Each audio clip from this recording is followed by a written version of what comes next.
January transfer window is taking shape and things are happening at Arsenal. As they look to reinforce their front line, Shakhtar's Mykhaylo Mudryk is in their sights, and today we'll find out all of the latest developments. Could the Gunners also be in for an Ajax attacker? What blockbuster midfielders are on their radar? And let's break down what we learned from our 0-0 draw against Newcastle.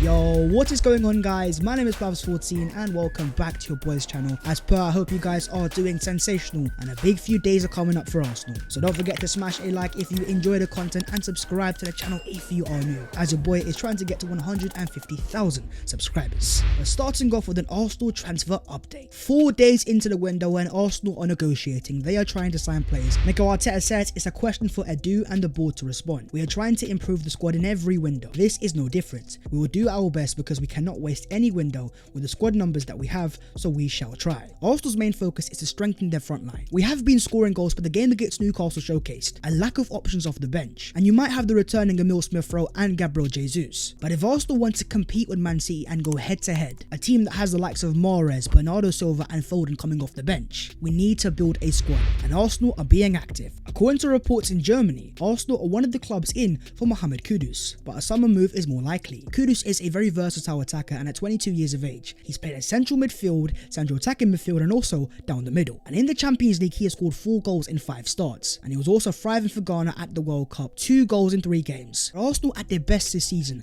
has been all about the fluidity in the final third, and the fact that our final third can rotate. Jesus can drift that wide, Martinelli's able to come inside. Ajax are a club that are known for having that sort of player, a club that has a philosophy set by Johan Cruyff, where it is by design and by nature that their players are comfortable at thriving in all areas of the pitch. But out of contract in 2025 and also wanted by United, Liverpool and Spurs, this is definitely one to watch. But talking of versatile forwards, let's talk João Felix, who according to reports has been left out of Atletico Madrid's Copa del Rey squad amid transfer links to Man United, Arsenal and Chelsea. Reports in Spain also report that Felix has not returned to training with Atleti, as he does not want to risk injury for a potential January move. João Felix is forcing a transfer, understanding that he's been misprofiled by Diego Simeone. But what makes things complicated is the 21 million euros that Atletico wants in terms of a loan fee. But Arsenal are negotiating, as confirmed by reports in Spain, and are in talks to sign João Felix, with Jorge Mendes spending all night negotiating the deal. Reports claim it's only a matter of time before he leaves. I'm very confident in saying that Felix is going to leave Atletico this January, but with that high loan fee, this all goes down to Jorge Mendes, one of the most powerful super agents in world football. And I believe if any transfer is going to happen, it's all down to Jorge Mendes,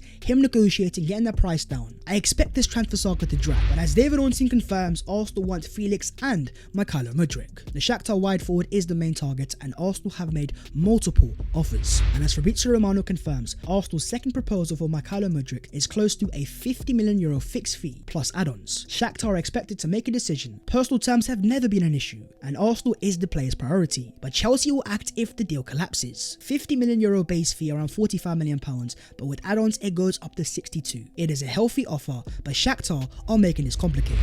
And Charles Watt confirms that they are not backing down over Mudryk and are willing to postpone talks until the summer if their £88 million valuation is not hit. And to make things even more complicated, Chelsea are also now in active talks. Now this is where things get interesting. Chelsea's owner Todd Boehly is spending money for fun. Having signed Chelsea debt-free, they've reset Chelsea's financial fair play to 0. They've already signed Benoit Badiashile and have been trying to sign Enzo Fernandez for €127 million. But in terms of that transfer, reports have confirmed that negotiations with Chelsea and Benfica for Enzo Fernandez have collapsed. Now if they're not going to sign Enzo Fernandez and they're not going to spend that money on him, the question then becomes, is Todd Boehly going to spend the £88 million on Mykhaylo Mudryk? Well, according to Miguel Delaney, Todd Boehly is prepared to blow rivals out of the water if necessary for Mykhaylo Mudryk, and Chelsea will bid higher than anything Arsenal bid. And Chelsea are not waiting about, with Fabrizio Romano confirming that the Shakhtar director Dario Serna will be in London this week, and he's expected to be at the stadium for Chelsea versus Man City. Then Chelsea and Shakhtar will discuss about Mudryk, but Arsenal remain in direct talks and remain the player's priority. But Arsenal remain in talks and is the player's priority. That's the most important part. Boehly wants Mudryk, but Mudryk wants Arsenal. And as Matt Lowe reports, even though Bowley has scheduled talks with Shakhtar over Mudryk, he's agreed personal terms with Arsenal, and the interest in the winger has echoed the bid of Rafinha, who only ever wanted to join Barcelona. Arsenal versus Chelsea for a wide forward, this is deja vu, but this time around we have the advantage. Just like Rafinha wanted to go to Barcelona, Mudryk wants Arsenal. Posting the Arsenal goals, posting Mykhaylo Mudryk on his story. The guy is on his knees for the Emirates Stadium. He wants to link up with Alexander Zinchenko, and that's why, according to Ben Jacobs, Chelsea's interest in Mykhaylo Mudryk doesn't worry Arsenal. Arsenal remain optimistic, but Shakhtar are still looking for more money up front and an overall package closer to 80 million euros. But with Chelsea putting their name in the hat, they definitely give Shakhtar leverage, who want as much money as possible. And when you have two clubs going head to head for a player, they can demand more money. As Chelsea reporter Simon Phillips says, even though Chelsea hold an interest, the feeling from sources is that Mudryk has his heart set on joining Arsenal, and we expect that to happen. And it feels like Chelsea are being used to get Arsenal to pay up. But Arsenal are also a club that have a clear plan, and they don't often enter bidding wars. Mudryk is definitely valued, but is he worth £88 million? But now it's all in the hands of Shakhtar. How are they going to respond? And is £62 million going to be enough?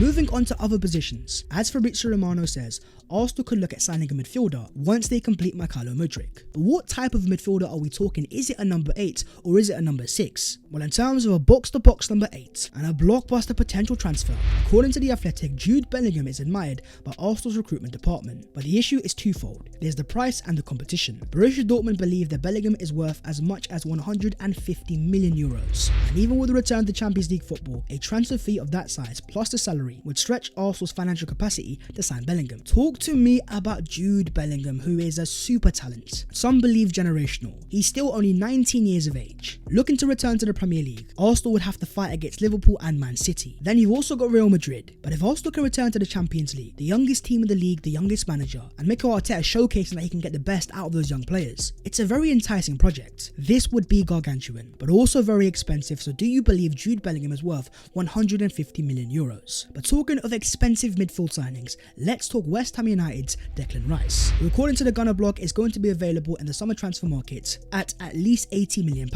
Now West Ham are in awful form, 7 league games without a win. They're fighting relegation, and with only 1 year left on his contract in the summer, so many reliable sources have confirmed that he's going to leave West Ham in the summer transfer window. But where exactly is he going to go? Man City have Rodri, Liverpool going for Bellingham, Chelsea have their eyes set on Enzo Fernandez, and Man United have just signed Casemiro. That potentially means that Arsenal could have a free run at Declan Rice. £80 million is definitely expensive, but the age profile at 23, already the captain of his club, it showcases leadership mentality. Rice also is a dual winner, winning 90.7% of his tackles. That is the highest in the Premier League this season. But also in terms of on-the-ball ability, I believe Declan Rice is truly underrated. Take this game for example. West Ham lose to Brentford 2-0, but Rice still put up outrageous numbers. 115 touches, 102 passes completed, 100% in terms of aerial duels won, dribbles completed, and 96% passing accuracy, 12 out of 13 long balls completed, 3 ground duels won, and 2 out of 2 tackles. The idea that Declan Rice does not have ball playing ability is a myth, and at 23 years of age for £80 million it's expensive. But at the same time, when a player of Declan Rice's standard becomes available and you have a chance to future-proof your midfield, is it an opportunity too good to resist? Moving on to what we learnt from Arsenal versus Newcastle. A 0-0 at the Emirates Stadium, just the 3rd time all season that Arsenal have dropped points, but at the same time there was still a lot of talking points. The first one has to be the referee, who was throwing up the yellow cards, 9 in total, and constantly stopping play. Out of a 90-minute game, the ball was only in play for 43. Newcastle were aggressive, so were Arsenal, and this game had a bit of a fight to it. It felt like the Arsenal players wanted revenge for that massive defeat to Newcastle at the end of last season, but there were 2 potential penalties that have stolen the headlines. The first one is Gabriel Magalhaes being dragged by Dan Burn. Dragged left, right and centre, the back of his shirt is at the front.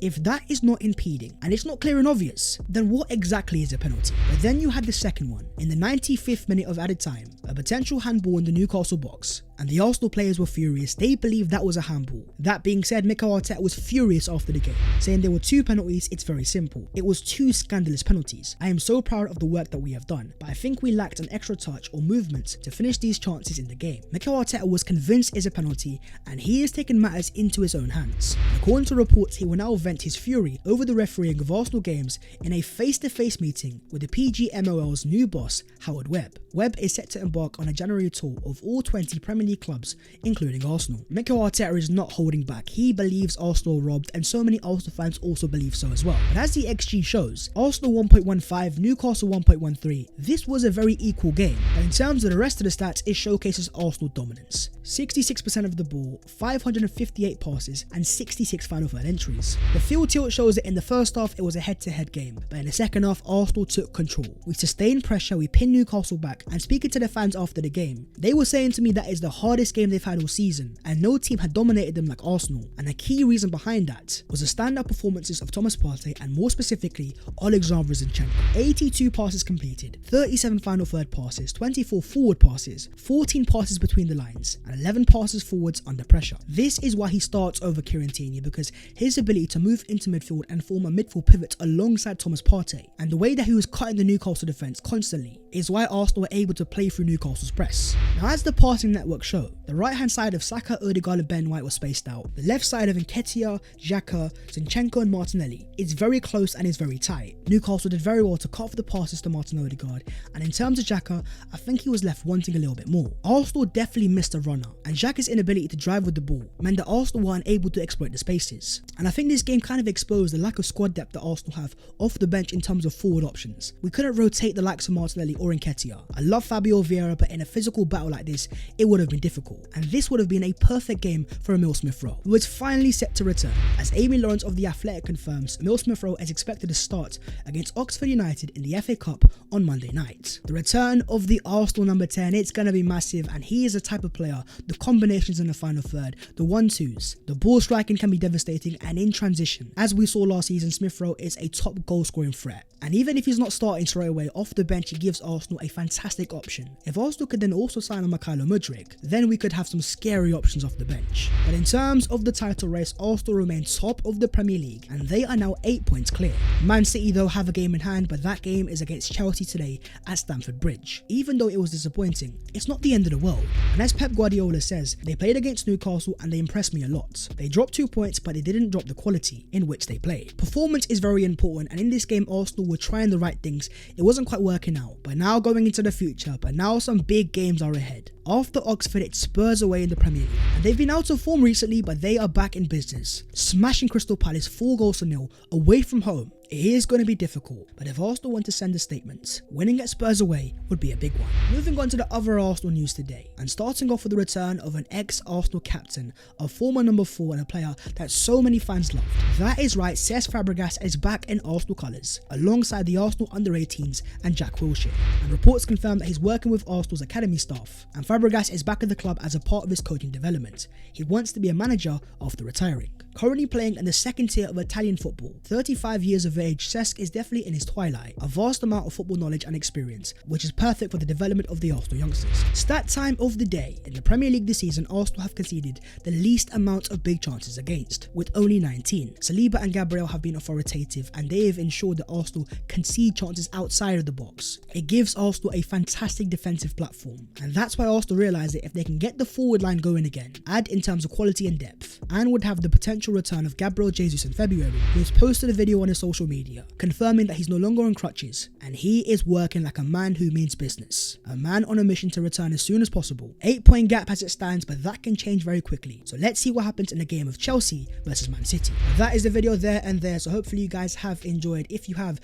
don't forget to smash a like and also subscribe to the channel if you are new. If you want to follow your boy on all of his social medias, then the links are down below in the description. But that was today's episode of the Transfers FC, and all eyes on Mykhaylo Mudryk. Can Arsenal find an agreement? Stay tuned for further developments.